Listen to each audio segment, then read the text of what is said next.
Let's get started, people. Last time I'm gonna say.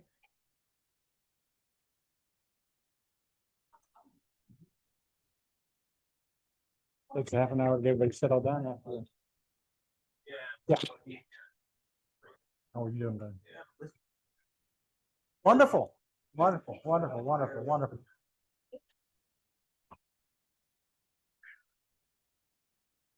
So I guess more people were interested in the CMA than what they are in the contracts class. So what are they gonna do when they get that listing contract and they don't know how to do the agreement of sale? Who are they gonna call? Sorry, busy. Busy. All right. Who knows where we left off 2 months ago? Start from the beginning, please. You don't want to put the you don't want to put the people through that. You don't want to put the people through that. Well, with a couple of old timers' memory, that's David and me. Paragraph 10, page 5. Paragraph 10, page 5.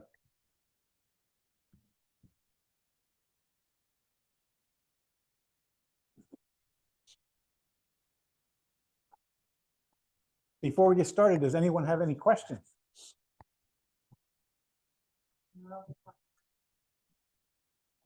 Okay, that's good. That's good. Questions are good. Anyone else have any questions?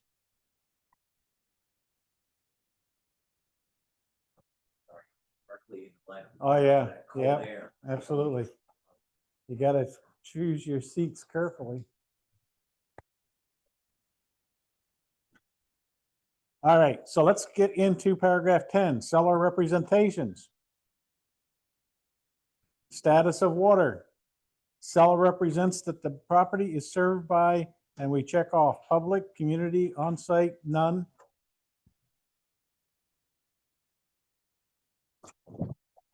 So on-site's, I guess, pretty easy, right? The two that can be a little confusing is the public and community water.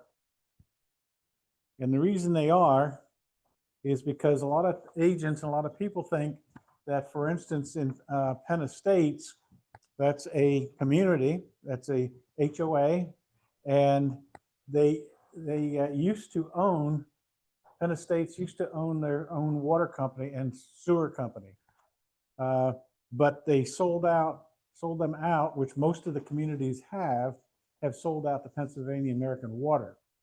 So that went from a community system to a public system. So just because it's in the HOA does not mean that it's in a community system. Now there still are some of the smaller HOAs that have central water that still do have community, but they're getting more limited because through the past many years, Pennsylvania American Water has been buying up most everything, and which is actually a very good thing.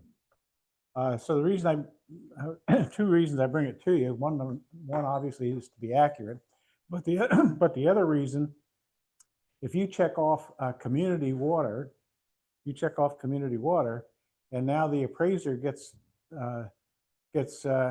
through that and he sees community water, and especially an out-of-town appraiser, they're going to check it off as community water. Well, the mortgage companies and their underwriters, that creates a red flag for them. And I remember some time ago with Lake of the Pines, I think they still are their own community water system, but they checked off the community water, and the Lake of the Pines, the entity that owned the community water system had to come up with all kinds of financials for that water company to make sure that it was solvent. So it really added time on, and it put a lot of work onto the agent and of course the Lake of the Pines water company to get that passed and get it through. They finally did, but it takes a lot of work. So you don't want to go through that. So if you're selling a house, for instance, in Penn Estates, and you check off community water, out-of-town appraiser could raise a red flag and put you back. So you want to make sure that you're checking off whether it's a community water or public water, but certainly do your due diligence to find out which. I have one over here, and then we'll go to Cheryl. Suppose the seller says that it's public water, but it's actually community water. That's why you have to do your due diligence when you list a property. You have to know whether that actually is, yeah, what it actually is. And one way you might do it is say, can I see your water bill? Because if they have a water bill, it's going to show whether it's Pennsylvania American Water or not. I have Cheryl first, and then. If you want to make sure it's represented by or say the listing agent has it correctly, just double check. Yep. So just the water bill or. You could if you're listing a property, it makes it pretty easy because they should have a water bill there. But if you're on the buying side of it, it may not be as easy. So what I would suggest is calling the HOA and finding out from the HOA who's operating the water system. I would I would not rely on the CRS. That information that's in CRS is exactly that's all pulled from the county assessor's office. So if it's wrong in the county assessor's office, it's going to be wrong in CRS. So just verify, always verify. But as you get familiar with the communities that you're working in, you're going to get to know what's public and what's not. Yeah, I lived there for years. Perfect. When they kind of state utilities, right? And they transfer it over, so yeah, I couldn't see everything being up to date. Yeah, I'd recommend the HOA. Yeah. Yep. Exactly. Good. Thanks, son.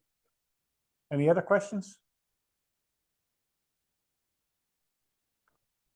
Okay. Mark.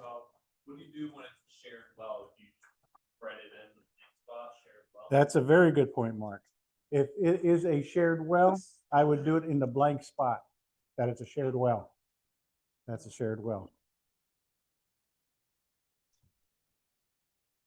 And if you're on the buying side, you want to check with the lender to see what the policy is on the shared well, because they probably are going to require that you have a shared well agreement, just like the road maintenance agreement in some of these private communities. They're going to have a shared well agreement, and if they do not have some type of an agreement, and sometimes I have found them already in the deed, which makes it easier. But if they don't, then it could be a situation like we have with private road agreements. You're going to have to get the people that's on that well to come up with an agreement so that the lender knows who's taking care of the maintenance and all. So, because they're going to want to see how it's being maintained. And I've had the whole gamut. I've had that there was 4 on a shared well. I'm trying to think of the small community up off of Brushy Mountain Road. Those are all shared wells in there. And what's that? Not Blue Mountain Lake. It's an old community up on top. What's that? The one that's Yeah. up on top. Yeah, they were all shared wells, and most of those did not have shared well agreements. And sometimes there were 4 people on it, and only one person was paying the bills to operate the pump and maintenance and everything, because the other 3 were vacation homes, so they didn't care. But 1 out of the 4 ended up paying the bills because of that. So, a couple of red flags to look for, but that's a good point. I'm glad you brought that up, Mark.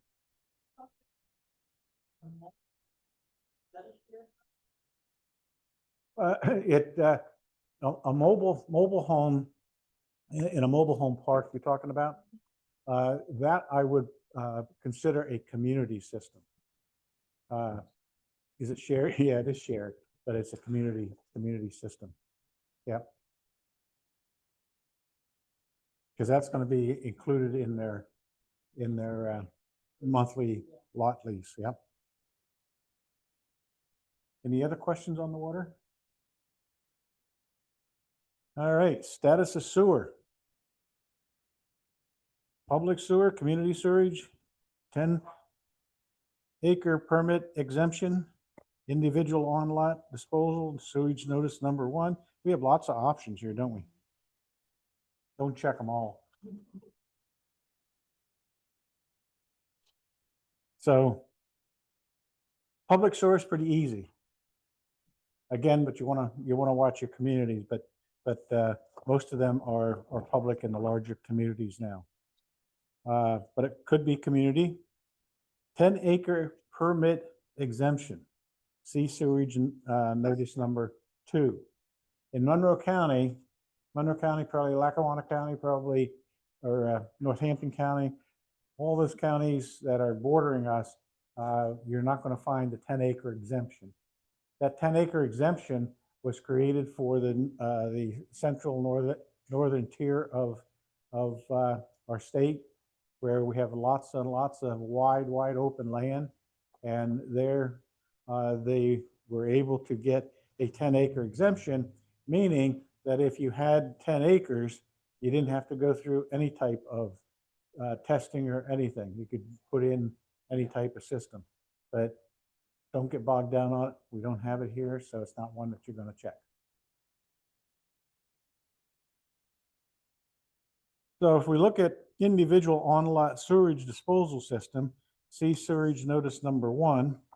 And now when you read notice number 1, it says that Section 7 of the Pennsylvania Sewage Facilities Act provides that no person shall install, construct, request bid proposals for construction, after repair, or occupy any building or structure for which an individual sewage system is to be installed. So now you have a home that already has the septic system there, and you say, well, now I'm reading notice number 1, and that appears that there's not any septic system on it. But if you have a home with an existing septic system on it, that's the one you check. That's the one you check. Because the Section 7 of the Pennsylvania Sewage Facilities Act says that anyone has to be notified what the process is, what you have to go through to be able to put a septic system on the property.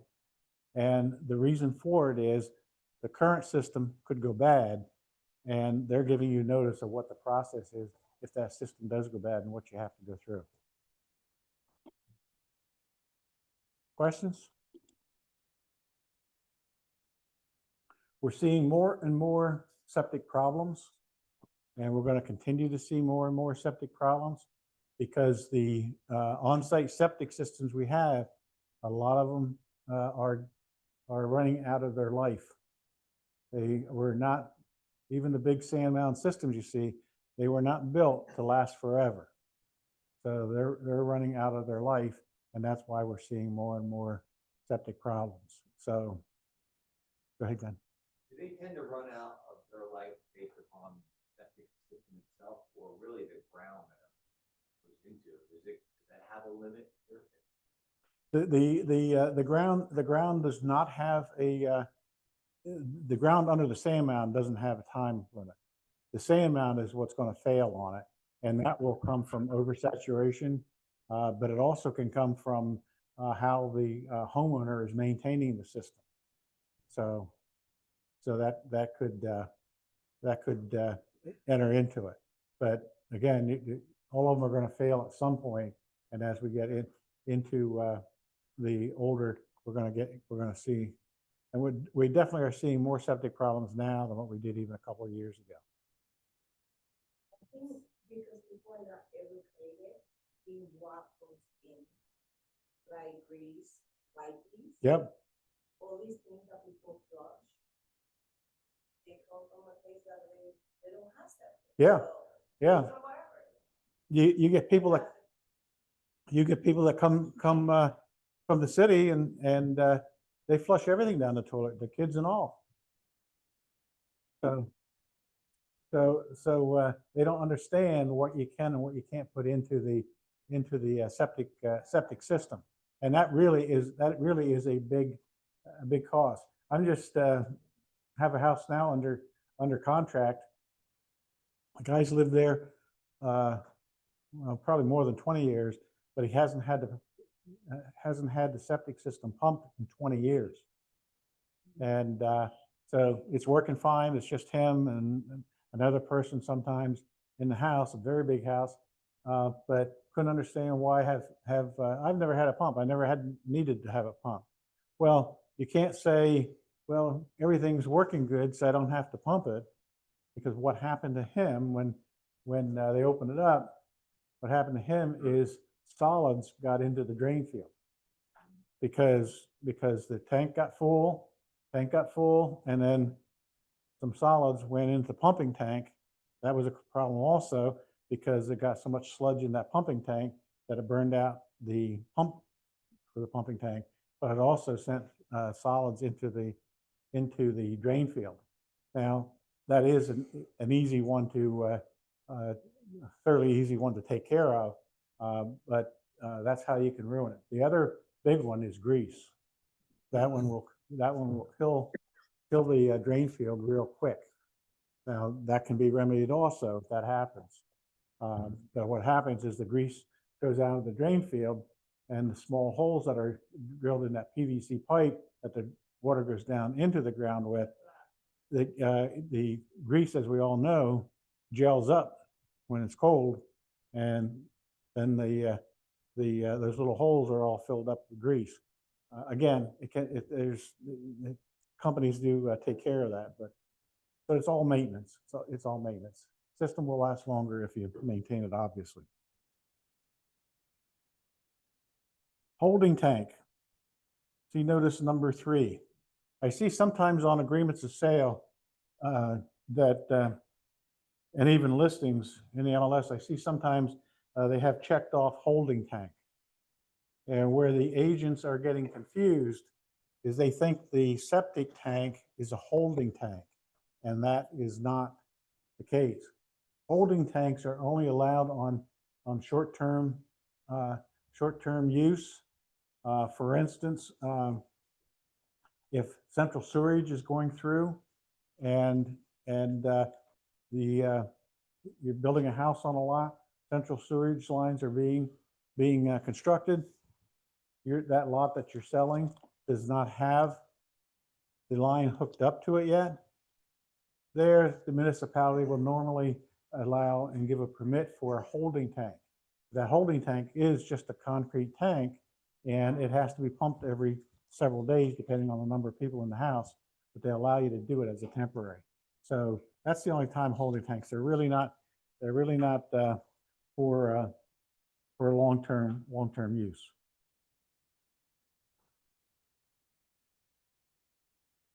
Okay. Individual on-lot sewage disposal system in proximity to a well. You get some older homes. Now the distance between your septic drain field and your well, what they call the isolation distance, is 100 feet. That's the regulation, 100 feet. But you'll find some older homes that were built in the 60s and 70s prior to that isolation distance being put into the regulations. They could only be 15, or they could be 50 feet, 60 feet. And I had a very old home some years ago, an old historic home in Saylorsburg, that the hand dug well was 15 feet from the cesspool. 15 feet. That's probably from me to the wall at the most. So, did that make anybody nervous?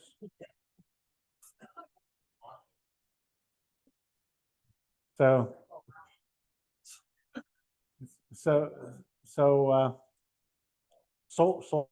sold the house, it could be sold, didn't have to put a new well in or new septic system in it.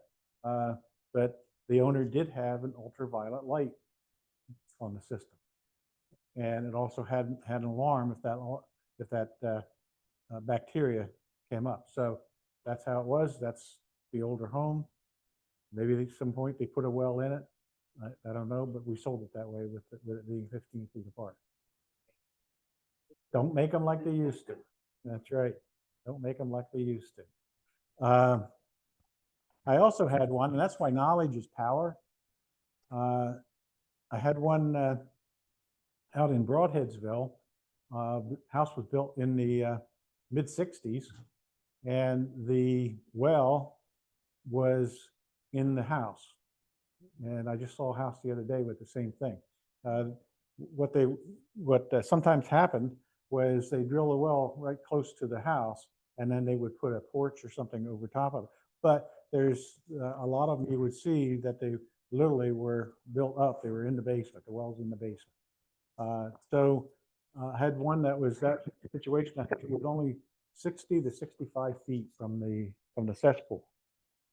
So the inspector said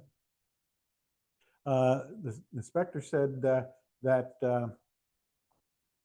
you have to either put in a new septic system or a new well because it didn't meet regulations, because the isolation distance was not 100 feet. So I said, that's wrong. You know, I've sold many houses with the isolation feet less than 100 feet, and I never had an inspector tell me that they had to be replaced. So I called the Chestnut Hill Township supervisor, and he kind of chuckled. He said, he doesn't know what he's talking about. He said, that house has been there since 1966. He said, the cesspool is working good. The well's working good. There's no regulation, there's no law that says you have to put in one or the other. And he said, as long as it's working. Now, if cesspool fails, then they're going to have to meet the new regulations. We sold it that way. But it took some convincing after the inspector tells the buyer that you have to put one or the other in. So when I say knowledge is power, that's why knowing these things comes in real handy in cases where inspectors are not always right. I just corrected an inspector a few days ago because he said that the isolation distance from the septic tank, not the drain field, the septic tank to the well had to be 100 feet. And the owner's standing right there. And I said, no, it doesn't. I said, it has to be 50 feet. That's 100 feet from the drain field and 50 feet from the closest septic tank. His response was, oh, is that how it works? So, but that's why we have these classes and we learn and you know what you're talking about, and you're not snookered by an inspector.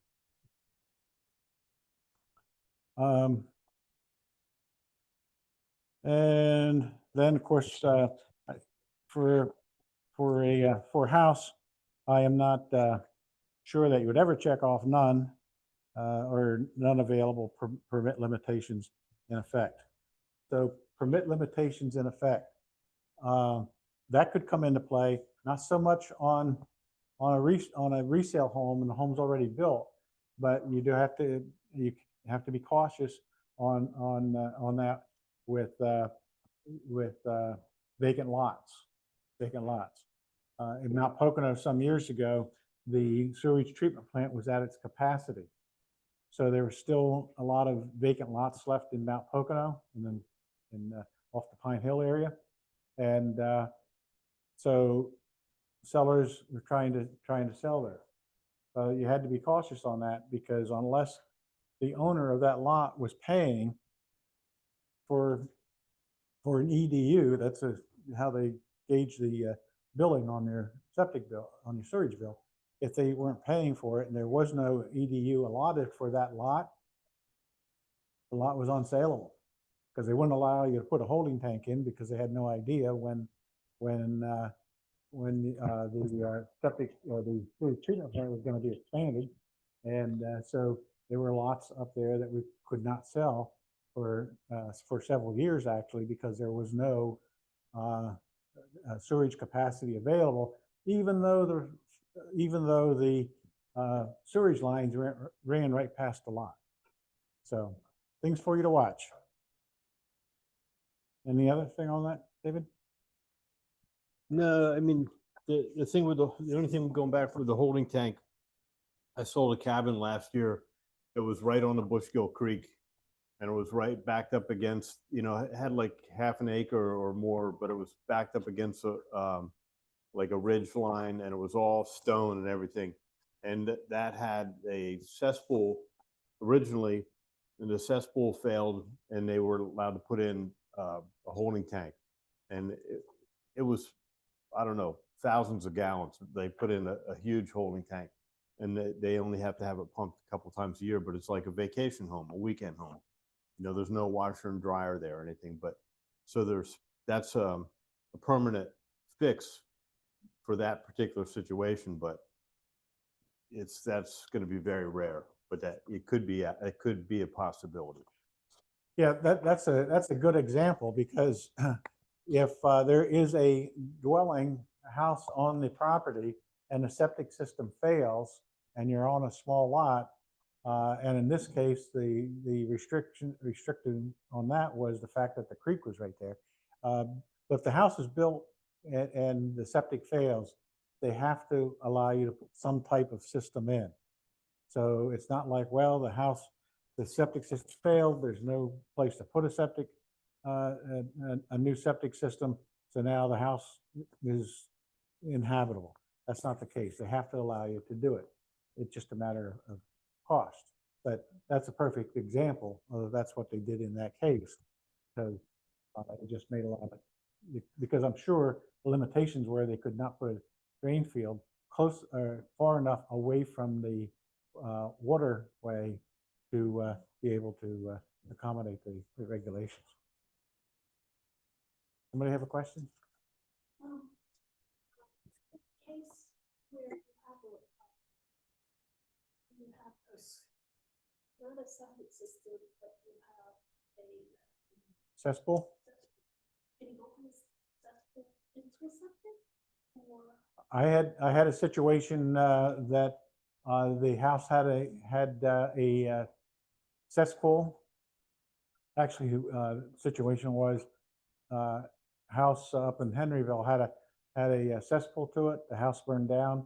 They built a new house on the foundation, which is common. Built a new house on it, and at that point, because of building the new structure, and then it ended up that the structure was bigger than what the original one was. I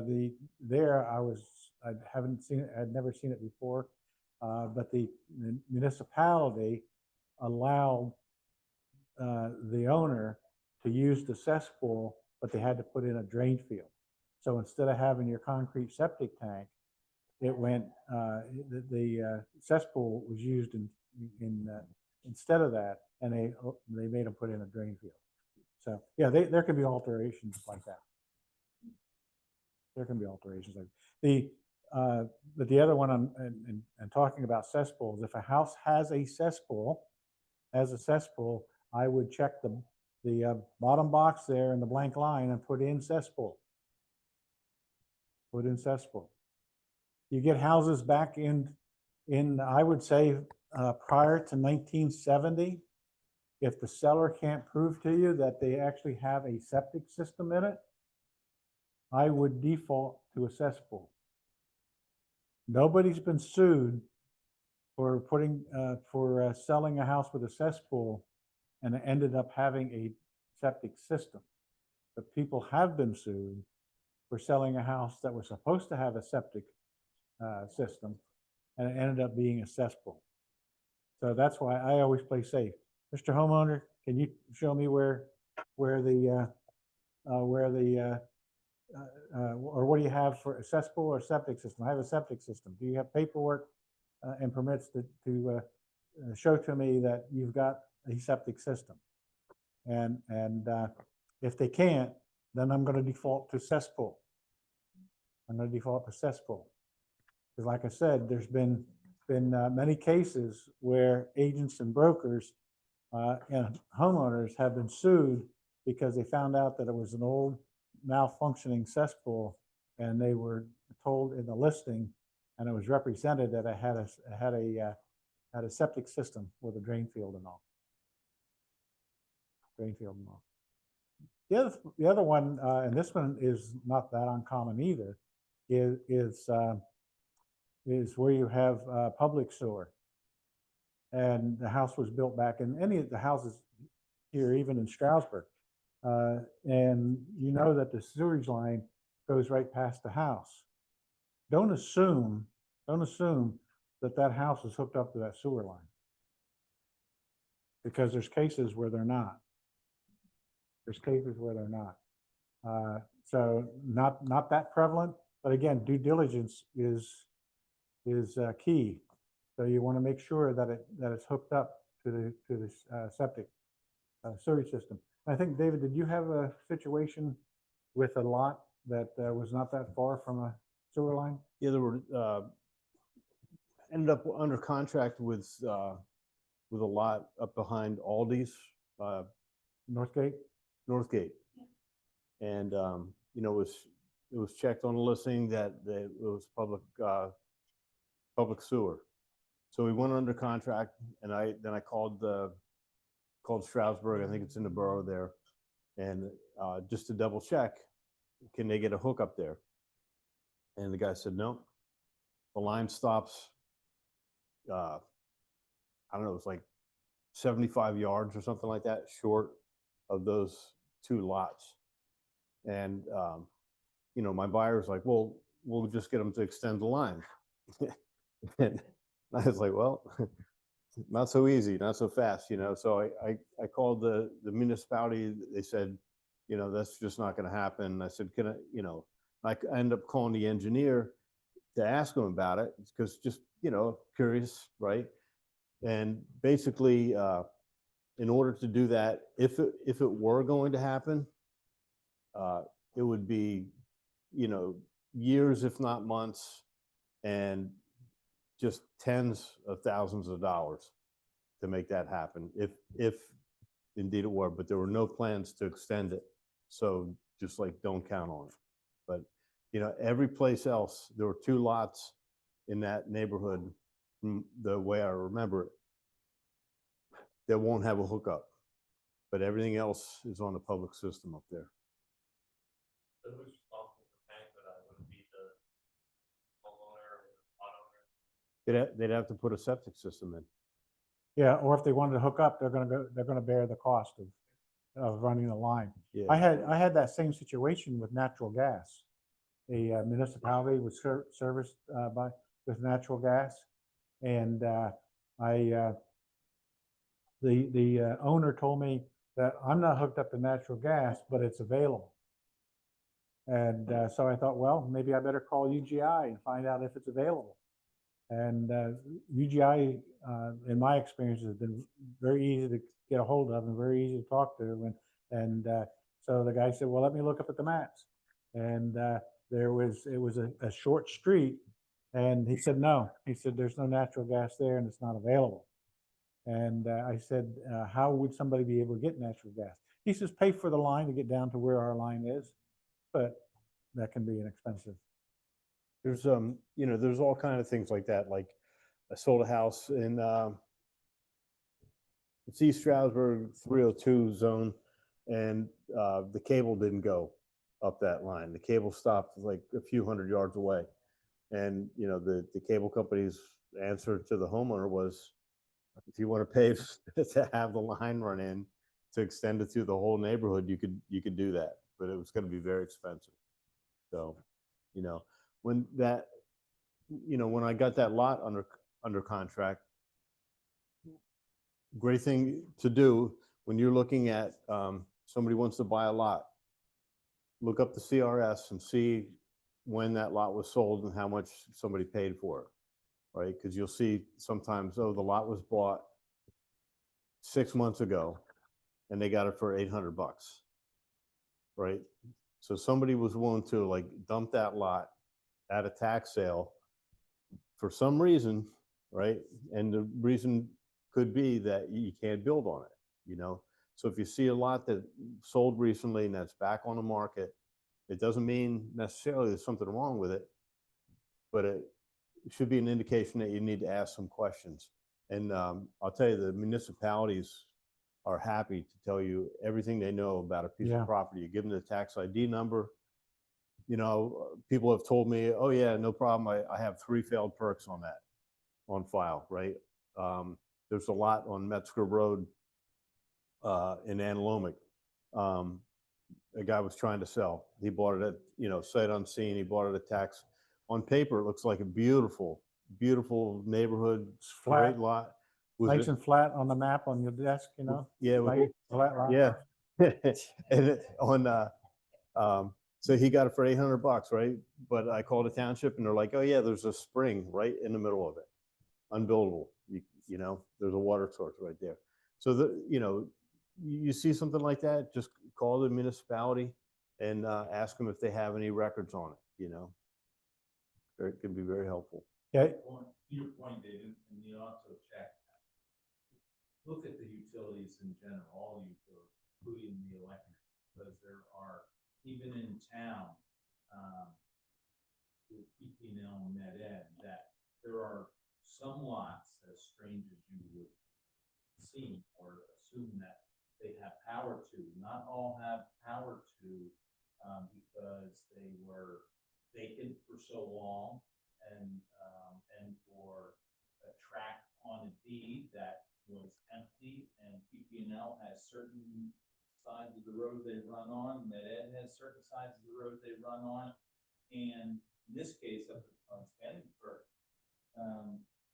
Med Ed or PPL was on one side of the street, on the perpendicular street, and Med Ed was on the street that was perpendicular to, which was parallel to the lot. Well, they only came down the street to the 2 lots prior to the end. So there was power to the house next to it, power to the house behind it, but not to that lot. So to your point, they said, well, it's gonna cost you X amount for us to run a line and a pole to that lot. That's what you wanna do. Yeah. That was negotiated. They put pole in, I paid for the line from down. Yeah, there's no law, no rule that says that the utility companies have to run whether it's a sewage line or whether it's natural gas or electric. There's no law that says that they have to pay for it. They'll give it to you, but you got to pay for it. So just due diligence. When you're doing a listing, just think about these things, and majority of the listings are no problem, and majority of the areas, but there are situations that you need to be aware of, and just do your due diligence so you're representing it properly. And even then, when you're selling a property, you're the buyer's agent on it. Do your due diligence and don't go by what's in the MLS. Just do your due diligence and make sure that everything is correct on it and it's serviced. There's another situation, you know, just always go in like ready to ask questions. Look things over, get ready to ask questions. I had people interested on a property in Arrowhead Lake, and it's on the lake, has a nice big lot. It has an in-ground septic, which means it's old, right? And so I call the community. There's community sewage system there, but they have no plans to extend that little dog leg that goes up to those couple houses. They had no plans to extend the sewer system up that little driveway, right? So there's a house, you know, listed for like almost $800,000. Got an in-ground system, no way to connect to the community system if their septic system fails, and they're right on the lake. So, maybe they could put something in, but what would be the cost of that? And what would be the options that they could be kind of limited because of the proximity to the lake? Yeah, same way, that triggered another thought that I had with an inspection that I had some years ago on a lakefront house. And the inspection then showed when the inspector opened up the tank, the affluent, the water was about 3 feet low. And I called the listing agent. I said, we have a leaking septic tank. And he said, no, he said, that's not a leaking septic tank. He said, the house has hardly been ever used for the last 3 years. He said, it's just evaporated. Well, a sealed tank, water doesn't evaporate. And I said, well, that's not true because I've been through this process before with leaky septic tanks. And I said, that's not true. I said, that tank is leaking. And sure enough, it was. So I got a hold of an old timer. It was up in Pike County, an area that I didn't cover. But somebody referred me to an old timer that put in septic systems in this community for forever. And so I called him, and he said, yeah. He said, I'm sure it was. There is leaking, he said. He said, what the builders used to do, he said, is because the water table is so high, especially around the lake, they could not keep the septic tanks in the ground when they were empty. So they would punch a hole in the bottom of the tank, and that's how they kept the tank in place until the house was sold. That's a lakefront lot. And by the way, the lake had all kinds of signs around it, was do not swim because of a high bacteria count. But that's what they would do just to get the septic system in. So it ended up the seller had to put in a new septic tank. And that was an interesting one because it was, a wooded lot, and it was quite a ways off the path. But the fellow that this contractor, he came in and he brought the new septic tank, a fiberglass one, on a small trailer, and 2 guys carried the septic tank back because it was nice and light, and they carried it back and put the new tank in. But you get into all kinds of things. But an empty septic tank is a boat. That's right. If it's a high water table, it'll float right out of there. Yep, that's exactly right. Okay, any other questions on storage? All right, let's move on to page 6 then on historic preservation. The seller is not aware of historic preservation restrictions regarding the property unless otherwise stated here. Again, this is a question on the listing agreement. So if you're listing the house, you would check on that. But there are historic districts right here in Stroudsburg. And in fact, I'm listing a home over on Thomas Street that's in the historic district. And if it is, you need to check and see what the regulations are. And I will say that if it's in a historic district, anything especially to do with the outside, including like windows and everything, you have to follow the guidelines for the historic preservation. So it can be a lot more expensive to remodel that house or put new siding on it or put new windows or even a roof.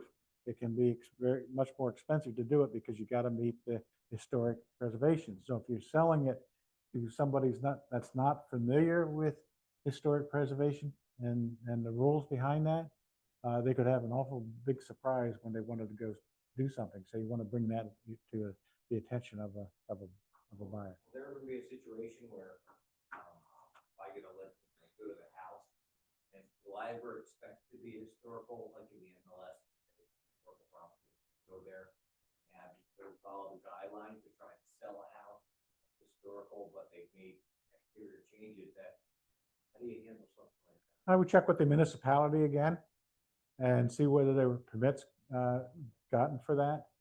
And I know Stroudsburg is pretty good because they've got which is excellent. They've got all the street signs that says historic district if you watch them. So most historic districts are going to have that. But if you see recent renovations done, again, especially to the outside, and that includes windows, you might want to question, was there permits gotten for it, and did it meet the? Yeah, but Cheryl will know.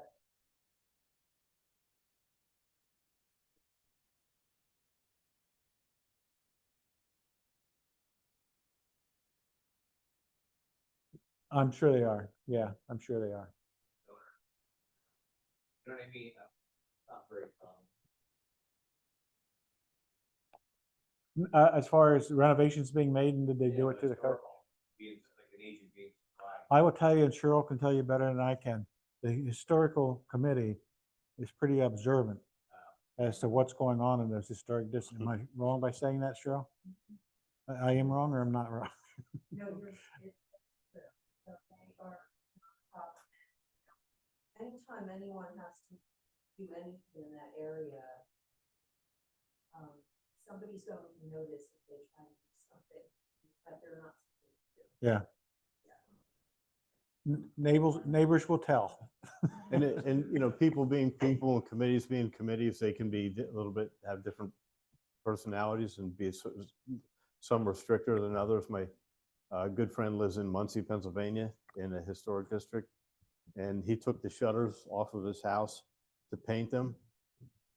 And by the time he's got the shutters down, started painting, he had a letter saying he was not in compliance because the shutters were off the house. Yep. Okay, then land use restrictions. These are things to watch, and it should be on these things should be on the seller disclosure. Should be on the seller disclosure, whether it's in an agricultural area security law, that's the right to farm, farmland and forest land assessment act, open space act, conservation reserve program. You're going to find some of these in Monroe County, and the farmland preservation. Monroe County has done a good job, and a lot of farms out in the west end of our county, out in the Broadensville effort, some large farms out there sold their development rights off, so the property can never be sold. Can never be sold as a developable property.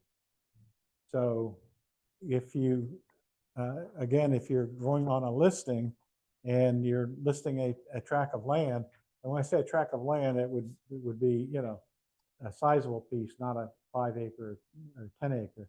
But you want to check and see and ask the question, did you sell your development rights off? It is recorded in the courthouse if they did that. But what happens when the farmers sell off their development rights, they get 2 appraisals done. One as developable land and one as preserved farmland. Obviously, the price per acre is substantially different. So what happens is the county will pay the difference between developable land and farmland. So just for an instance, if it's $10,000 an acre for developable land and $2,000 an acre for farmland, they'll pay the farmer $8,000 an acre to make up that difference. But then it's recorded that it is the development rights have been sold, and so it can never. Farmer can sell it, but it has to stay a farm. They can't sell it as developable rights. And it was a good act. It is a good act because it preserves the farms and still, because a lot of farmers end up selling their farmland because they can't afford the taxes on it, or they just do it because they can't afford to keep that much land. So they end up selling the farmland off for development. And this was a way, or is a way, that they can get the difference and still keep the farmland as an active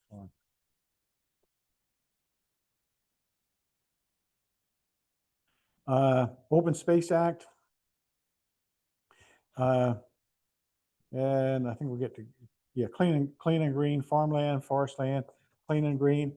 Anytime you have a property with 10 acres or more, 10 acres or more, you can put it into clean and green, and it'll reduce the taxes on the land dramatically. Dramatically, 10 acres or more. 10 acres or more. Now you're gonna, what's that?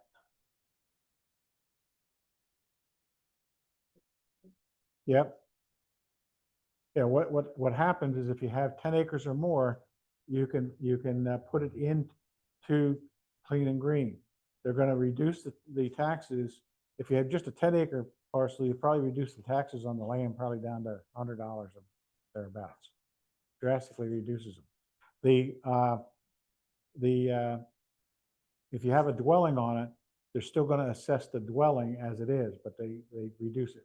And again, it's to preserve land that people don't sell off every parcel for clean and green. Any of these go on the Monroe County website, and you find if you have a property that's clean and green, or it's listed in the MLS, it's clean and green, and you want to find out what the seller or the potential buyer has to do to keep it in clean and green, or take it out of clean and green, because maybe it's a 50-acre parcel, and the person that you're selling to is an investor, and they want to develop it. Well, now what happens, because now it's in clean and green, well, that property has to be taken out of clean and green, but then there's the consequences in real estate taxes. Yep. I think it's 7 years they go back. So either the buyer or the seller has got to pay 7 years back taxes on that property to bring it out of clean and green. So you don't get into those situations a lot. Just telling you for your knowledge if you do.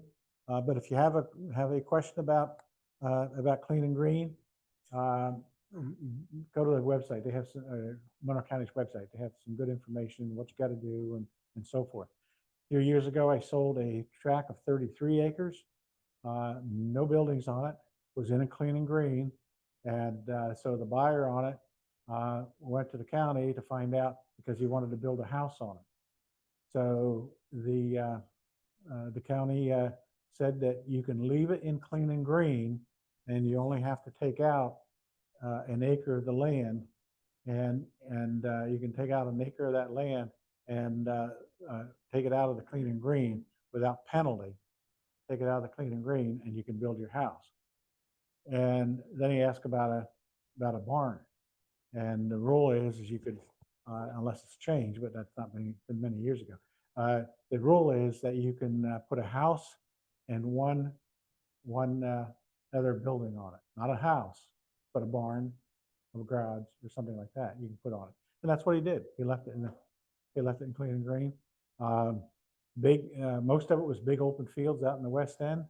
There was a farmer that was raising crops on it and leased the land from the owner, and he continued that lease. And the farmer that was growing crops on it just continued with the lease with the new owner, and preserved the land that way. So, yeah. Is it only 1 acre that's been staked out of that? That was Carbon County. Or So it could be different from county to county. And I'll have to be honest with you, Ed, in saying that maybe it was 2 acres. But I know it's not a big amount. yeah. I'm gonna guess it's gonna vary depending on Yeah, lot size. right. County has a 2 acre minimum. Perhaps that as. Yeah. Median tax burden on it. So then the other notices regarding land use and all, just your normal transaction, you're not going to get into it, but if you're selling something with acreage, read them, see whether they apply to you. And also, if you're listing a property that is a little unusual like that, make sure you do your due diligence on that. Okay, any other questions on land use? Okay, paragraph 11, waiver of contingencies. A very important paragraph. That's why a good part of it is in bold. This agreement is contingent on the buyer's right to inspect or repair the property or to verify insurability, environmental conditions, boundaries, certifications, zoning classifications or use, or any other information regarding the property. Buyer's failure to exercise any of the buyer's options within the time set forth in this agreement is a waiver of that contingency, and buyer accepts the property and agrees to release in paragraph 28 of this agreement. Very important paragraph. That's the paragraph that will get you in trouble if you go beyond the inspection periods. Go beyond the inspection period, because if you go on beyond the inspection periods, and even by a day, the buyer has waived their right to that inspection. So this is the paragraph that a lot of agents get sweaty palms in. Because, and if if you call me about inspections and something going on with the inspections, you'll hear Dave or me ask, where are you at in your inspection period? Where are you at in your inspection period? And that's because paragraph 11 could kick in. Paragraph 11 could kick in. So I have agents that say, yeah, but we're negotiating, we're talking. Has nothing to do with it. Has nothing to do with it. Just because you're negotiating does not mean that that inspection period is automatically extended. You're getting up to that date, you want to get an extension on the inspection period to cover yourself. To cover yourself. I also have agents that call, and I've had this experience myself, is that the seller has you have 5-day negotiating period. Now we're down to the negotiating period, the end of the negotiating period. And seller has not replied anything at all. I advise agents to, even though maybe the buyer doesn't want to terminate, is tell the listing agent that the buyer is going to terminate the agreement. I have found many times that gets the agent or the buyer or the seller, whoever is dragging their feet, gets them moving. But in a case where they don't get moving, then I do send a termination. It's the only way you can protect your buyer is to send a termination. That doesn't mean you can't revive the agreement and bring it back to life, but it keeps your buyer from getting to the point where they have to accept that property. That's the situation where you're getting close to the end of the Inspection. Yep. first inspection. Yep. Yeah, you That's want to really- watch your dates very close on those inspections, because that's the area that gets a lot of agents into trouble. Dominic? Those 2 days you have after the fine.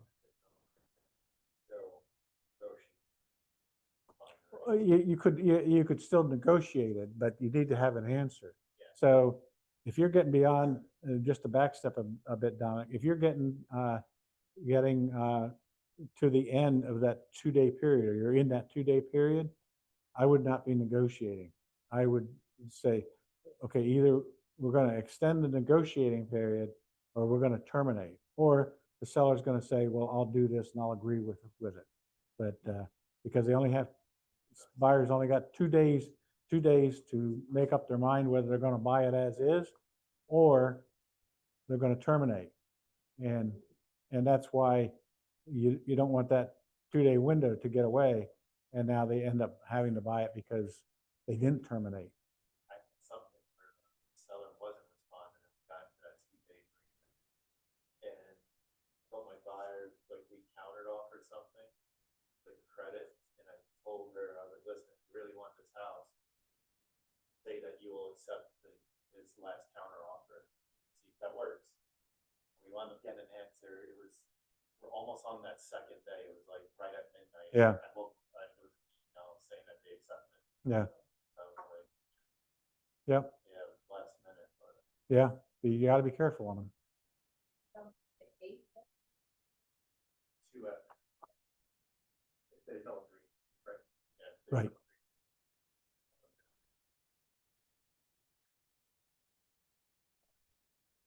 Yep. We'll go over that when we get into the inspections, which we're getting there. Believe it or not. You have anything to add to that, David?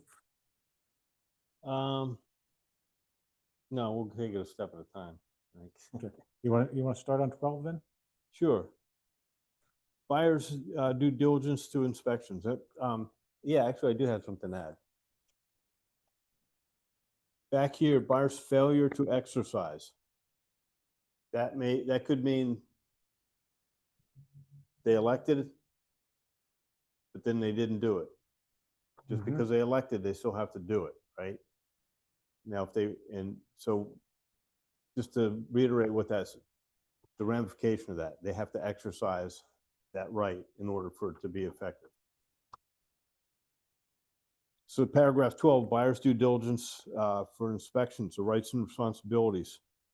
So the seller is going to provide access to the insurer's representatives as may be required, to municipal officers if there's a CO, appraisers and inspectors in addition, unless otherwise agreed. Only parties and their real estate licensees may attend inspections.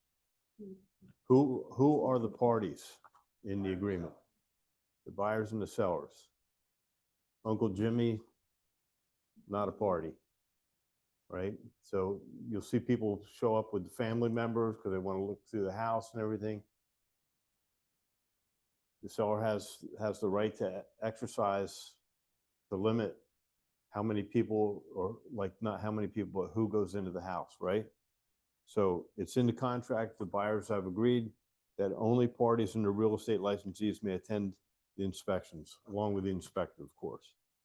And then the buyer may make 2 pre-settlement walkthrough inspections of the property for limited purposes of determining that the condition of the property is as required by this agreement or any addenda.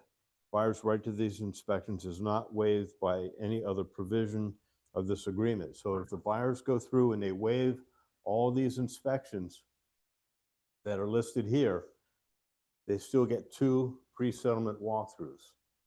And the purpose of those pre-settlement walkthroughs is to make sure the house is in the condition that they agreed to when they went under contract. That, aside from some normal wear and tear, but the seller has to maintain the property. If they go in and the pipe is broken, the seller still owns the house. They have to maintain that. The purpose of the walkthrough is to go and check that, to make sure that the condition, there's no tree falling through the roof, the house didn't burn down, everything is in there the way. If you agree to doing some repairs, pre-settlement walkthrough is a good thing to go through and make sure the repairs were done as according to the contract. So you get 2 pre-settlement walkthroughs. Typically, we do one on the day of settlement. We're going to close at noon. So at 10:30 or 11 o'clock, we're going over to the house, buyer and their agent. They're going to walk through the house. They're going to check it out, make sure it's there. It's broom clean, free of debris of all structures on the property, the whole thing, right? The second walkthrough, which actually would be the first walkthrough, you might want to do. It's a really good idea to get in the habit of doing that first walkthrough some days before settlement. So you go to a house when you first walk through and it's still full of stuff. All the old tires are in the garage, or the furniture is still in the house, or whatever it is. It's a great opportunity to touch base with a listing agent and say, how are the sellers making out with moving? See the house, we have 3 days left and the house is still filled to the brim with all kind of stuff here. How are they making out with that?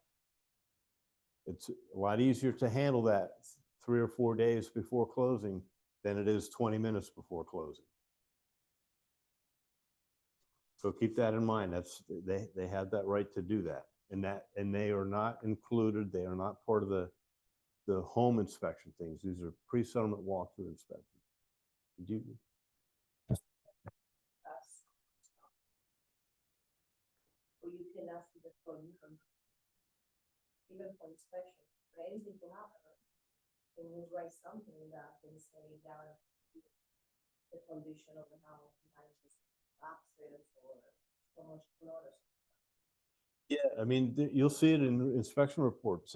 They did not have access to certain areas of the house because it's full of boxes or, you know, their old junk or whatever and that, you know, and that's, you have the right to say, look, we need access. We have no access to the crawl space, for instance, because it's just full of stuff. We can't get in there. We need to go in and take a look at the condition of the home underneath. You know, it could be, you go up on a mountain, there's a lot of crawl spaces in like Country Place and Pocono Farms and stuff like that, where they have a high water table, right? You walk through the house and you get into a big open room and the floor's a little bouncy. That's a sign that maybe the floor joists need some attention. You want to get inspector in there to check things out and see what that situation is. You know, certainly, you know, you agents that have shown flips up on the mountain and some other places, they've made a beautiful job of the interior of their house and the exterior is all painted and everything like that, but they never went in the crawl space and the floor joist is a mess and you know, they didn't do foundational work to the property. If you're into one of those houses and it feels a little spongy, don't jump up and down. Because you might be in the crawl space.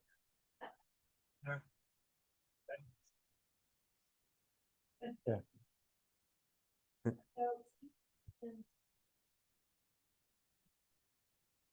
Environment, difficult to get rid of like tires, and that, right? And then, you know, so you go 3 days before events, right? 3 reps to So what do you do then? Because now the stuff is still in the house and closing is in 2 hours. Mine was 20 years ago, kind of fake out. We had the whole shed was filled with stuff, so before closing, we wanted to move.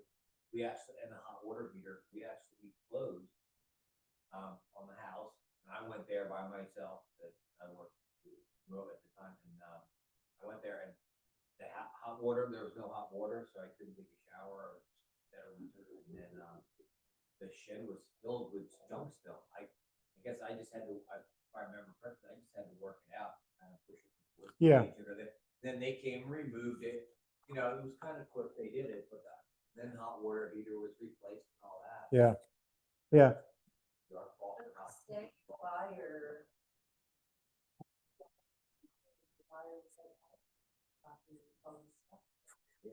Yeah, that's why you do the first walkthrough a few days ahead. If you go on a showing appointment and you show a house and you see that there's all this stuff there, and you see that there's all this stuff that hasn't moved in years, whatever, or, you know, big collection, people just have, you know, and, you know, maybe you might notice it might be challenging. Maybe people are elderly and they have a house full of stuff. It might be challenging for them to take care of this, right?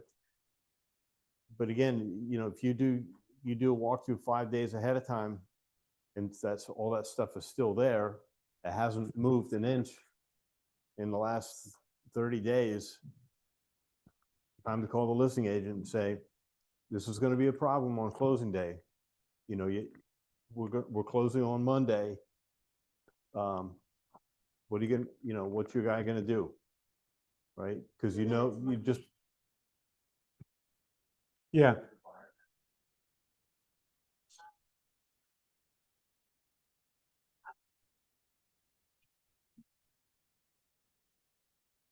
There's only I have this situation. He had to sell it. And the day of closing, we went to the walkthrough. And the house is full of stuff. Big TVs with the big backs on them, a lot of stuff. They were selling, they told Jim, listen, we're not taking anything out of the house. Your underwear, Nothing. They weren't removing anything because they're older people. We live in Jersey. This was in Pocono Pines. We had this house for 25 years. Grandkids grew up. We're not removing anything. If your buyers don't want it, they don't have to take it. So I go to the house, do my walkthrough and all this stuff. I called Jim and I was like, no, they never came, never got anything. So it was on him. We had to hire, my buyer wasn't going to the closing table until Jim hired a trash removal. And they took like 2 yards of trash out of there. And then we went to closing. So we rescheduled closing for that afternoon. So then all that stuff was taken out. So again, a lot of times on a listing agent, it's Yeah. their job. They have to, Yeah. have to pay for it out of his pocket. And as a listing agent, you have this type of situations, I highly recommend that you talk to that seller as you're going through the process. Don't wait for a week before closing. Talk to them. How are you making out with this? How are you doing? And even if you can, if they're not living there, go check the house yourself. Have they, what arrangements are you making? What we're talking about is common. It happens very common. It happens very common. But quickly, while it's on my mind, back to the paint and the tire. When you're listing a home, and the seller says, well, I'm going to leave all the paint because they have to patch up the walls. They think that they're doing the buyer a favor, but as it turns out, they're going to repaint their colors. They don't even like the colors of the house, so they're going to repaint the colors. If they are going to leave the paint and everything, have a conversation with the buyer's agent, and the buyer should have it with the buyer, is, do you want the paint? And if they say yes, then you want to put it in an addendum that the buyer will accept with the paint there. Paint is a hazardous waste, so you have to be careful on it. I've had situations recently where I put right in the agreement that the seller's got to take out the paint. And when I'm listing a home and there's, half a dozen gallon cans there with a little bit of paint in each, I just tell the buyers or the seller to get rid of them. So I don't want to deal with it, a couple of days or a week before closing. So I just tell them to get rid of it. Well, they might want, if they want to do that, they can paint the room, but let's get rid of it. So it's not, because it becomes more of a problem, or is becoming more of a problem. I'll take Dominic and then over to Glenn. So if you're in a house with heavy duty gazebos that are attached, with just a 4 legs basically, and it's attached to the back porch. And let's say it's listed with it, the buyer doesn't want it. Would you just put it in there, like as an offer, like you don't want that? Even though that the seller is like doesn't want to take it out and just leave it. Yeah, there? a lot of things the sellers want to leave because they don't want to remove it, or it's not their junk. But it's also no value to the buyer, and now you're putting it on the buyer to take care of it. So those are some of the conversations you want to have with the when you're listing the property. Have that conversation. Well, we may end up with a seller, and yourself, if it's a real nice gazebo, obviously, but if it's a piece of junk that they're just leaving behind because they don't want to deal with it, have it. And anytime you get what's that? Play sets. Yeah. photos. Yeah. I sold where the buyer or seller wanted to leave the play set, and I have a retired couple buying the house. They don't want the play set. So, yeah. So those are all the details to iron out. I'm sorry. Go ahead, Gary. No, just real quick on the legal side of the question. What does happen if the buyer pushes back? Like in my situation, would it be breach of contract, or could I demand that it's either removed or we push out the closing date? And what does the buyer have any legal right? Paragraph It's in the 4 agreement. Paragraph 4G, all debris, then broom clean, just rinse and repeat. Talk to your buyers about that. Talk to your sellers about that. When you go under contract, talk to your sellers. This is what the buyer has a right to expect. at closing day. And if it's not here, you can run the risk of not closing or paying, could be thousands of dollars. Like last week, closed on a house, $7,500 clean out that this, I had to make an adjustment in the proceeds from the seller for that. Okay, so the buyers do have a right, but it's in here, will be in here that says. Paragraph 4G Okay. is the, vacant property, free of debris, broom clean. And then, and also, at that listing time and with the buyers, like, let's go over the fixtures. Because this is all stuff that has to be here, or this is all stuff that they want out of here, that playset. So right here says excluded. That gazebo says excluded, out of here. You know. I see it, yeah, thanks. The first Yeah. thing, yeah, that, yeah. The reason we're doing this deep dive in this agreement of sale and getting down to the nitty gritty like this, and the reason that you're sitting here going through this is because you really need to know what's in the agreement of sale. I will say that probably most agents don't. And when you're going over, whether it's with your buyer or with your seller, go over not necessarily every paragraph, but really make sure that you hit some paragraphs.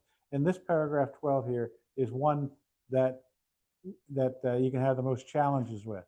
So be careful when you send, whether it's your listing, your seller, or your buyer. Be careful on just sending documents out through DocuSign or Dotloop, and then they sign them and send them back without you going over them, because they're going to sign it, and now you haven't had the opportunity to go over that agreement, and they don't know what's in it. And what happens is they don't know what's in it, and now it creates problems as you're going through the process and you get close to it. When I send documents through DocuSign, like I'm going to be doing it this afternoon, sending a listing agreement out, I send it out read only. I don't allow them to sign, because I've had experiences with, if I send it, which they can scroll through it and everything, and I tell them to call me, they don't call me, and the next thing, 5 minutes later, I got it back that they signed it, and I never had the opportunity to go over it. So that's why I send it, don't just send it read only, so that they can't sign it, so that I have an opportunity to go over it with them. Because these are the issues that end up at that closing time. Things left behind is the biggest thing, and it can end up costing you money, just like Jim ended up paying to get somebody to haul the trash away, because I call those commissionedectomies, right? You walk away from the settlement table with less than what you were expecting to walk away from. So you want to make sure that everybody understands that. And if I have vacant homes, I'll go out and check and make sure that a couple of days in advance, make sure everything is okay and ready to go, so we don't have a surprise. And as far as trash is concerned, if I have a seller and if I have a buyer, I'm going through the walkthrough and there's a bunch of trash at the end of the driveway, and get to the settlement table, seller says, "Oh yeah, I paid somebody, they're going to come tomorrow and pick it up." "Oh yeah? What's the company's name? What's their phone number?" And right there at the settlement table, I'll call them. "Are you picking this up tomorrow?" "No, this happened." "No, I don't know anything about it." Or if they say, "Yeah, we're going to pick it up," "Did the seller pay you?" Because I paid out of my pocket to pick up things at the end of the driveway, because the seller said that, yeah, they're going to be there tomorrow to pick it up. And then my buyer calls me a week, 10 days later and says, "Bob, the crap's still here at the end of the driveway." So it's my responsibility, I feel. So I pay somebody like Jim did. I pay somebody to go pick it up. But that taught me lessons too. I don't allow that to happen anymore. There's a handy guide. Right, DocuSign too. I don't know. Yeah, yep. I started reading that. Handy. Oh, absolutely, 100%. Anything else, David? No, just, like, listening to all this, it just reminds me of different things. And, the fact that you guys are in here is just absolutely wonderful. Absolutely. And I mean, it's just absolutely wonderful.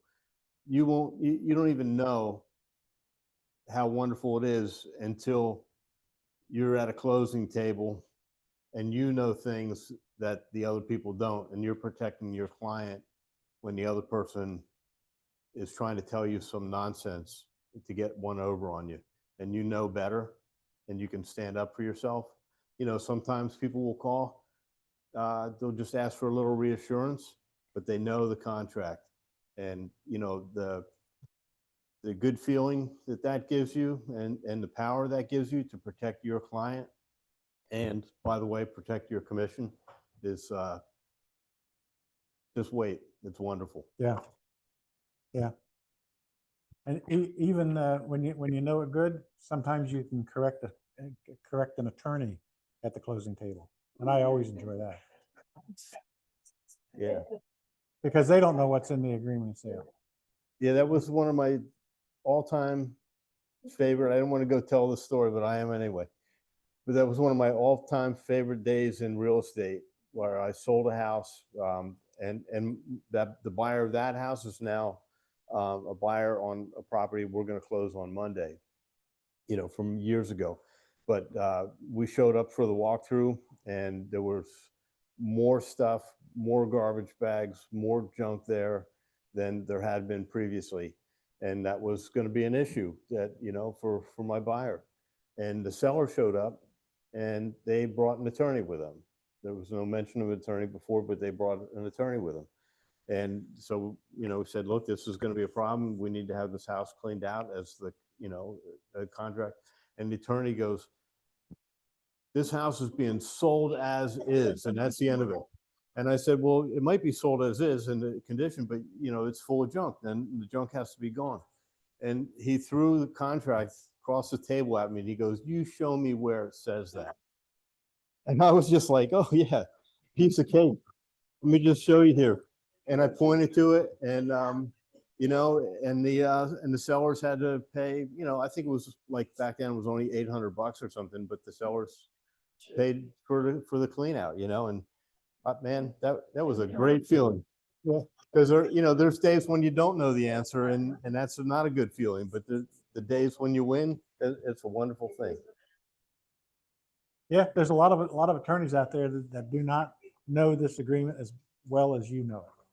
So I am gonna have to. yeah, go ahead and buzz out. Thanks, everybody. Okay. See you later, boss. And then another point is 12A3 is seller will have heating and utilities, including fuel, on for all inspections and appraisals. These are the type of things you want to go over with your seller so that they understand that all the utilities got to be on to make it. And obviously it's important. That's why it's in bold. And another one, all inspectors, paragraph 4, all inspectors, including home inspectors, are authorized by buyer to provide a copy of any inspection report to broker for buyer. So you'll get inspectors that you say you want a copy of the report. No, I can't give it to you. Well, yeah, the buyer gave you permission in paragraph 12A4 to give me a copy of it. Don't get much of that anymore. We used to get quite a bit of it. Seller has the right, upon request, to receive a free copy of any inspection report from the party for whom it was repaired, unless otherwise stated. Seller does not have the right to receive a copy of any lender's appraisal report. So paragraph 5 is this: the inspector has to give you, the agent for, or give the seller a copy of all inspections. So again, if you get a pushback on it, well, paragraph 12A5 says that you must give it to me. But they can't get a copy of the appraisal, which sometimes a seller will say, I want to see the appraisal. Well, that's, you didn't pay for it, you don't have a right to see it, and there's obviously reasons for that one.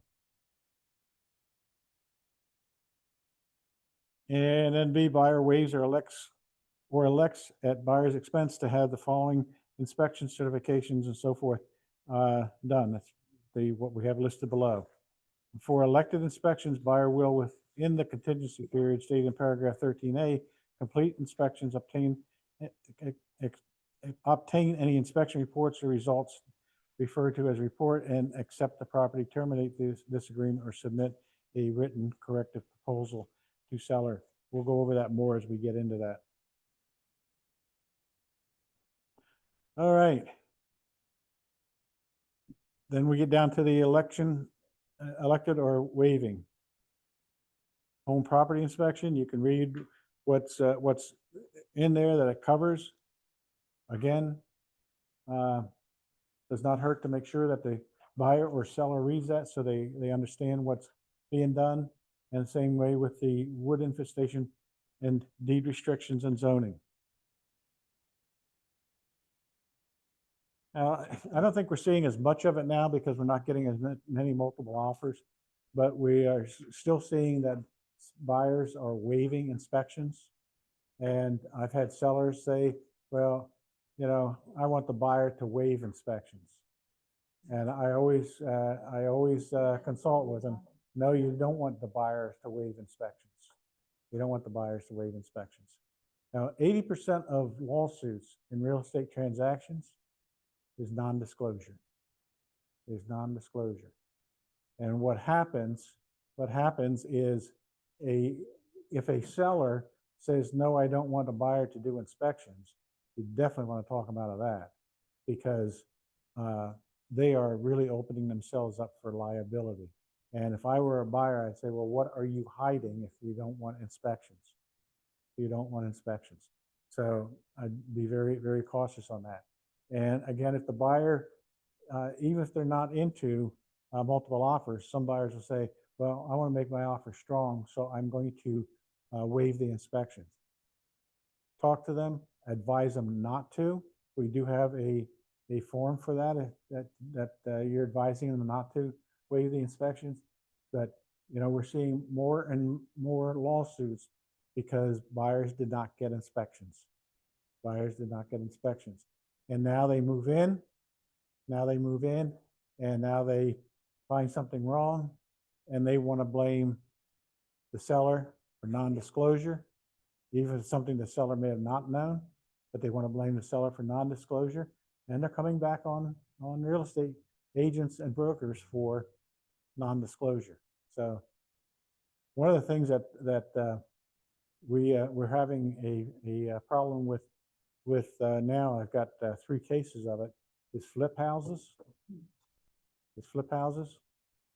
You know, you have some good flippers out there. Most of those good flippers are legitimate contractors, but then you get the people that watch too much late night TV on how to make money flipping houses.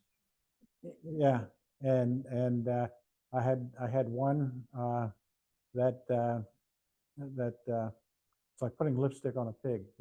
House really looked good. And at closing, day of walkthrough, he still had to do a few items. He comes up with a big Mercedes. He opens his trunk up, and he's got his toolboxes in this big Mercedes. You know, what is this? Yeah, in my mind, I could be totally wrong. In my mind, I think, what the hell does this guy know about houses? He's just watching late night TV. But what's happening is non-disclosure. They're buying these houses, and I'm hoping we're going to stay out of this lawsuit. But they're buying houses and the buyers are finding out after they move in that there was mold that was never disclosed. And or there's a lot of other shoddy work that was done. They make the houses look real good with a couple of coats of paint and put in the fancy fixtures and everything. They look good, but we're running into problems. We have 3 cases right now in this office where potential lawsuits that could include us on it for flip houses. It falls back on the number one, Glenn, is anytime in this case a buyer goes to an attorney, the attorneys, if they're going to sue, they're going to sue everybody that they can. And the reason that they'll sue the agent and the brokerage is because that attorney knows that we have errors and omissions insurance. So where is the money? They're going to go after somebody with the money. And we've got errors and omission insurance. So they're going to come back after the agent and the brokers because they know the seller may have no money, but they know that the brokers got errors and omissions insurance and they're going to come after you. So that's how it ends up. Now, I probably really should knock on wood 100 times, but in 49 years, I've never been sued, except until I got this job. And I've only been sued once, and I won. But what I'm saying is we try to stay out of these lawsuits, and we try to protect ourselves, and that's one of the reasons why we're doing this, and that's why you're sitting here. That's one of the reasons that we do it.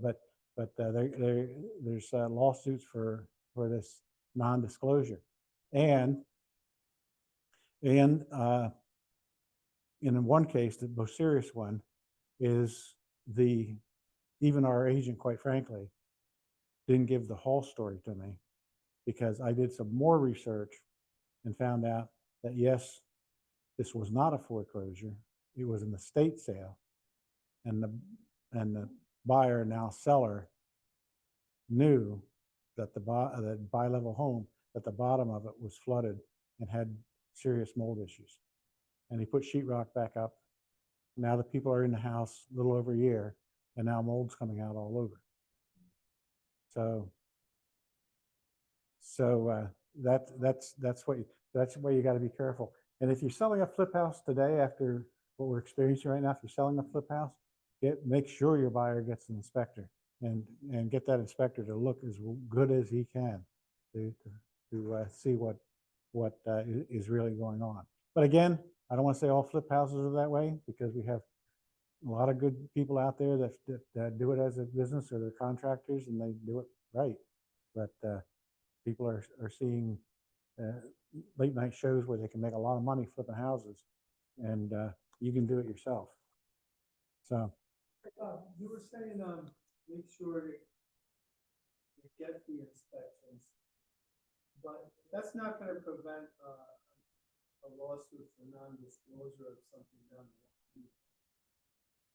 well, if they get the inspections done, they're satisfying self. Where if they don't get the inspections done, now they're going to try to blame the seller for non-disclosure.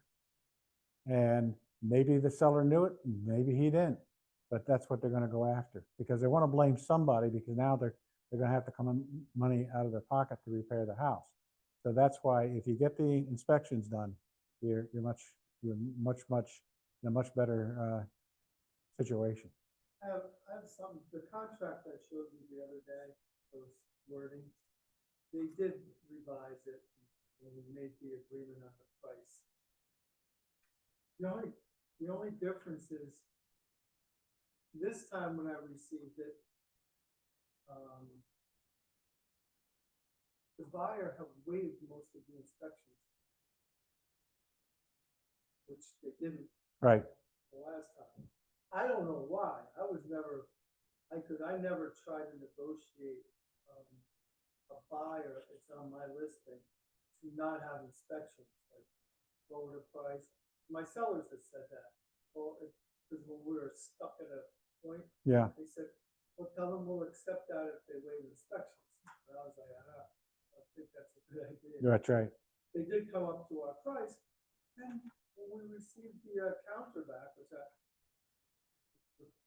with them right now, decide, but most of the inspections are waived. Yeah, and you can't do much about that. I mean, you're not representing the buyer there, and you can't say, well, we're not going to accept this offer because you're not getting inspections done. So all I'm saying is there's some more risk there.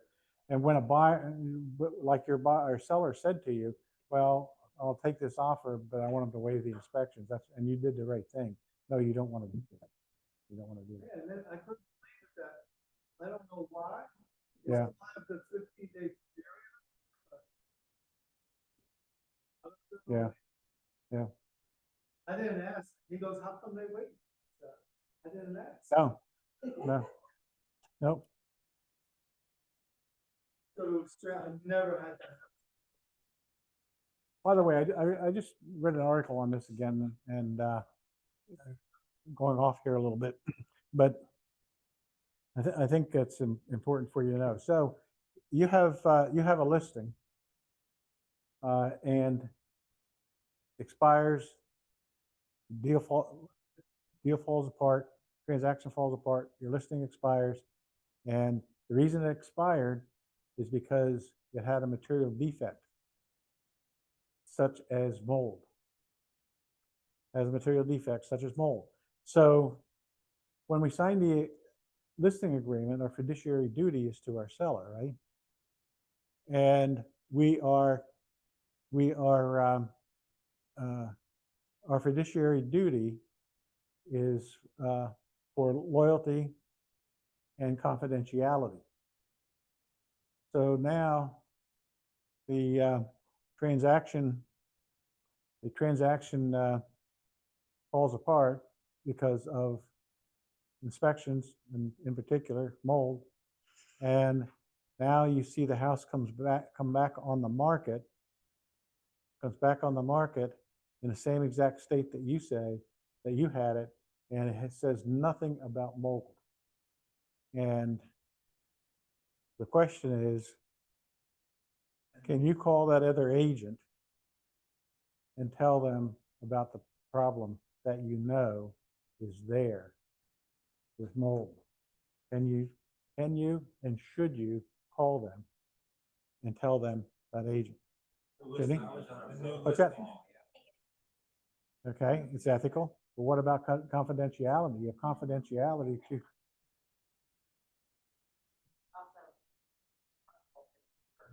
Okay.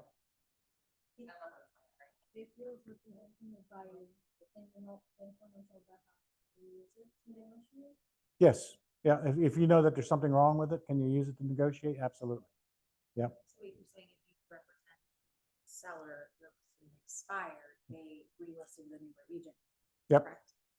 So technically, And your during that- contract that expired. So Your confidence, when you have a listing contract, and your fiduciary duty is confidentiality to that seller. And that confidentiality doesn't end with the expiration of that listing. That confidentiality goes on forever. so what's Thank- the That goes on forever. So the question is, do you call the other agent and tell them what you know about that property? That's a material defect. In this case, I'm using mold. But in actuality, by you not disclosing that, it can be construed as an unlawful, obedient,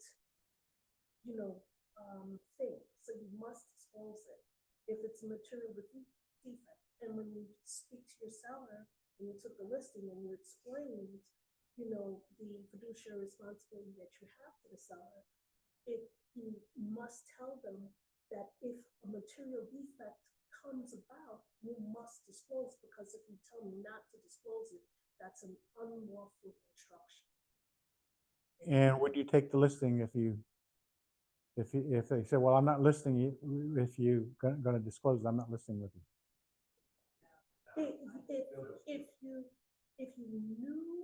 If you knew ahead of time that the property had mold, and if he says to you that I have mold here, and will you disclose it? You have to disclose it. You have to tell But I'm saying, what if the seller says, I don't want you to disclose it?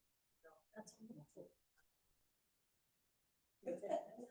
Yeah, you got to walk away from the listing. That's the bottom line. But back, Point is, aren't you saying that, okay, the buyer came in, they elected the inspection turned out that, oh, now you have new information, which is that the house has mold, it expires, he goes with another, that buyer, that seller goes with another agent to relist it.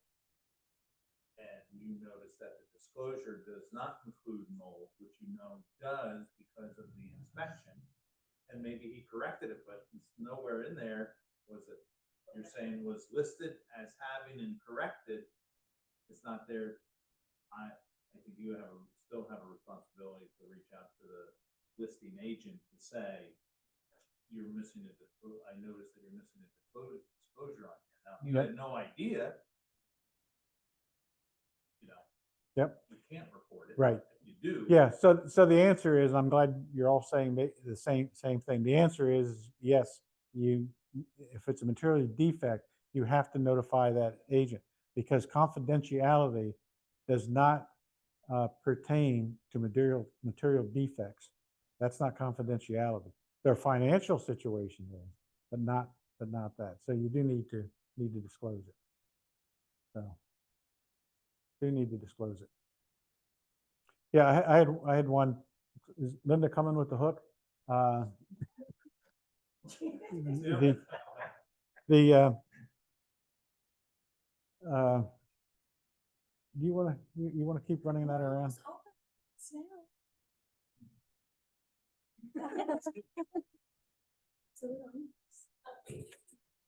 Yeah, I had one. I got listening. I called on up in Emerald Lakes, and new house is only a year or so old, and obviously the people got in over their head and couldn't afford the house anymore. But when I walked up to the front door, I saw all these little flags around. Now, if you're familiar with Emerald Lakes, you know there's some wetlands up there. So I see all these little flags. I'm thinking to myself, that's a wetland delineation, and it cut off the driveway and all.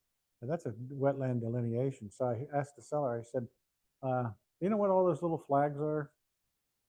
And I don't know. He said somebody came and put them up. He said, I don't have any idea what they are. And so I left it at that. Then I called the DEP just to verify that it was a wetland. And the guy thanked me, and he said, yeah. He said the builder went in there and built that house, never had a wetland delineation done, and now it's encroaching on the wetlands. So I went back, and I had a conversation with the seller, and well, no, I really don't know anything about that. I said, well, you're encroaching on wetlands. I can't take the listing. A few days later, I saw it in the MLS with one of our agents. And so I called the agent. I said, are you aware of what's going on there? No. So I explained it, and then we pulled the listing. So, yeah. Yeah. Well, that may be true. That may be true. Maybe the seller went and pulled the flags out, which yeah, which even you're digging a deeper grave if you do that. So anyway, good stuff. All right, home inspection. I think we talked about that. Wood infestation, deed restrictions and zoning. It's a good one to.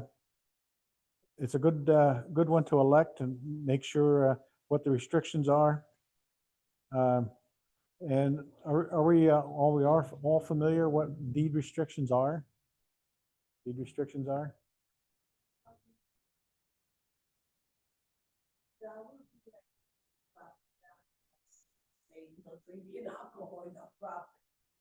Well, who the hell would want to live there? The church.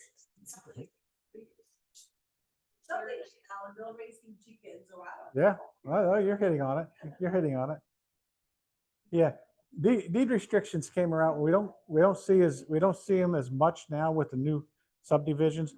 Deed restrictions came about primarily when there was no zoning, and when I got into the business, there wasn't only a few municipalities had zoning.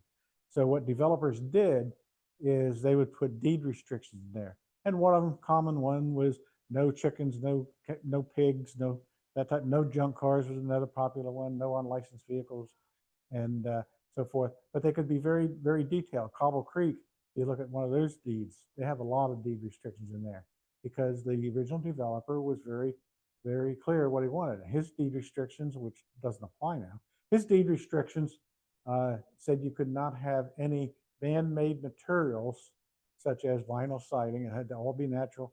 Could be wood, stone, brick, no vinyl siding, no aluminum siding. That's what was in the original one. Now, that was taken out even, I think when he was still alive, he agreed to take it out. So he took but that was the reason they put him in there. You get into some of the communities that are restricted, there's a lot of restrictions on architecture and so forth of the building. That's the reason that they were put in there for restrictions. So you still have them. So my point on it is it doesn't hurt it when you should, when you're listing a property, pull the deed, pull the deed and see if there are any deed restrictions there. Now, some of the deeds are not going to, hardly any anymore, will list the deed restrictions in the deed for the home that you're listing. They refer to those deed restrictions. That they're deed restrictions follow the land as recorded in deed book volume. So then you have to go back and pull that deed. My point is, it's good to know what those deed restrictions are when you're listing a house, and if you're selling it, it's good to pull the deed and go over. Is there anything in there that might be against what the buyer wants to do with the property? A lot of the deeds in the subdivisions will say you can't cut down any trees more than 3 inches in diameter. And I've seen one, and maybe it's Cobble Creek, that says you can't cut down any trees without getting permission from the developer. So those are the type of things that's in there. My point being is the time to find out what's in that deed and restrictions and all is when you list a house or when you first get it on a contract, not when you're sitting at the settlement table and the title company's going over what the deed restrictions are, or they say these are the deed restrictions, and now they read something that, well, you mean I can't have chickens? Chickens are very popular today. But I can't have chickens. That was my plan, was having chickens, or have 4, 5, 6 pigs, and now they can't do it. So that's the time, and that's why you want to check what the deed restrictions are. And by the way, the deed restrictions, who enforces deed restrictions? Township? No. Homeowners in that development or that Yep. subdivision. In that in that chain of title. Whoever in that chain of title enforces deed restrictions. And that's what makes it real tough to enforce them. Or change them. So now if you want to change them, if you want to change deed restrictions, you have to get everybody that's in that chain of title to agree to it. And I give the example of that for Scott Run Estates. You all familiar with Scott Run Estates? Or most of you familiar up at 611. Nice community off to the right up there, and there's was a fitness center. But anyway, Scott Run Estates. The original developer on that was a fellow by the name of Jack Cowens, and so he put deed restrictions on the lots. He broke the parcel up into 1 acre lots, and the 2 lots that fronted out on 611, and it was zoned, and it was and he planned on selling them as commercial land for commercial development, whatever. And if you know Scott Run Estates, there's still nothing built on it. What happened with him was he put the deed restrictions on there, but he forgot to exclude those 2 lots. He put it on the deed restrictions on for single family residents only, and he forgot to exclude those 2 lots. So now what he had to do was to go back to everyone that he sold the lots to. He had to go back to them to sign off that he could change that deed restriction and allow a commercial use on that. Well, if you have, I think it was around 75 lots, and you have most of them sold, do you think there's not one person that may not be happy with that developer? So he never could get everybody to sign off on it, because you have to get everybody to sign off on it. So that's that example. But the other reason that deed restrictions are hard to enforce is if you take a situation with, and the common one, as I mentioned, was no unlicensed or junk vehicles.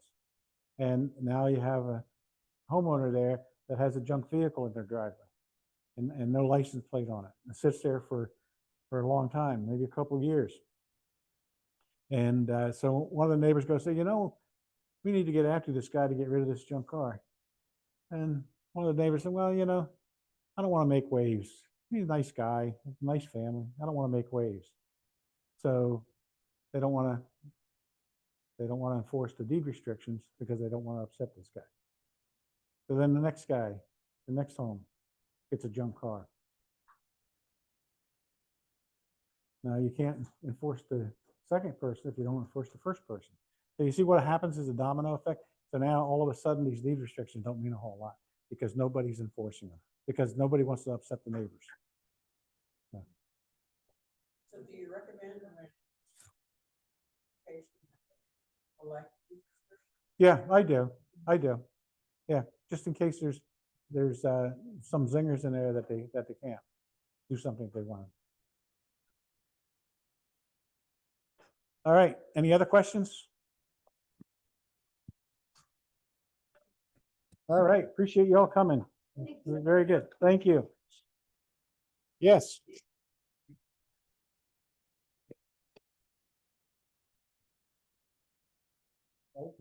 Agreement of sale comes into play when your buyer is making an offer. Yep. Okay. But what am I thinking again? It doesn't need to be required. It's okay, and then sell it to. It's just gonna carry the date. So I have a buyer that I'm going to ask. Right. So I think there's stuff on this one that's wrong. When will I bring this? You're gonna bring it when they say, we like that home, we want to go back, we want to make an offer on that. And then you're gonna say, fine, I gotta do paperwork. And I gotta prepare the agreement of sale. And I gotta prepare the agreement of sale and some other documents. And then that's what we do. We don't do any type of verbal or just an email. It has to be on the agreement of sale. So I'll go through this with them on Friday. Right. And I'll say you can. Yeah. And then I'll scan it and it's like. Yeah, have an initial all the pages. Yeah, thank you. Yeah. You might want to. That. I have. Information, and as much information and read through it as possible on them. Yeah. Just so that you know and have all the information on it. The document, to get all that, they can find all that information. On there. Get information. I think that MLS. Yeah. Thanks, I just ran into a situation where I did work on Friday and I did work on Toyota Friday, and I've got a buyers that work with these guys. So I houses, we've got one. Yeah. So Yeah, and highly, and we all, Kathy, David, and myself always recommend is do practice ones. Send them to David. He's gonna be away for a couple days, so we always like you folks to send them to Cassie, David, and myself, because now knowing that David's gonna be away tomorrow and Friday, you send it for practice. Either I or Cassie will review it. So that, yeah. I'll give it to you for sure. Yeah. Can I? So I like it. I like stuff, but. I'll do this again. Yeah. You get a better feel for it. Yeah. We'll say that. Exactly. I know what you mean. Put it all in DocuSign and then you don't have to, because you would have to then do it a second time anyway, That's so. fine, yeah, I know what you mean, but I was, I think it's so long. I just, please. I'm just No, I saying, appreciate it. for timing, and I'm new. but I- like, Or, we could have-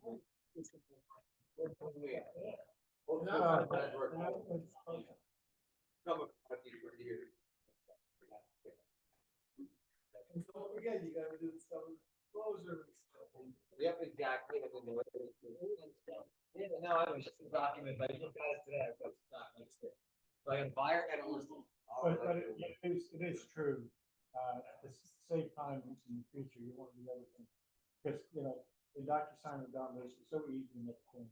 And you're Oh, gonna, yeah. typically you're gonna have to. Yeah, no, I agree 100%. I just mean right now to get the perk talks really. Yeah, no, I agree. Thanks. Dude, quick question. Yeah. When you had an in, they have a buyer, that has gone. Done for the left and way, but then the home inspector goes in. They have a buyer, or a list buyer says, they did this and stuff. Yeah, but then now the inspector goes in and on the buyer's tab still wants that inspector to do X, Y, and Z above the elected inspection. We could note that, okay, recognize that they waive those, but certainly do. them, but Yeah. It's not gonna impact. Yeah, you can say to the buyer, fine if you do them, you didn't elect them, so. So, but, yeah, that's, yeah. So I'm not gonna object to it. Right. Yeah. Let them do it, I mean, it's. Yeah, Will come back, one less thing to come back later, right, you know. Yep. I forgot how to skip around. yes, That should be reviewed for years. And, there's another one, a representative. And I don't wanna charge you any money, but she's like, what do I have to do? I say, you have to do inspections. And like,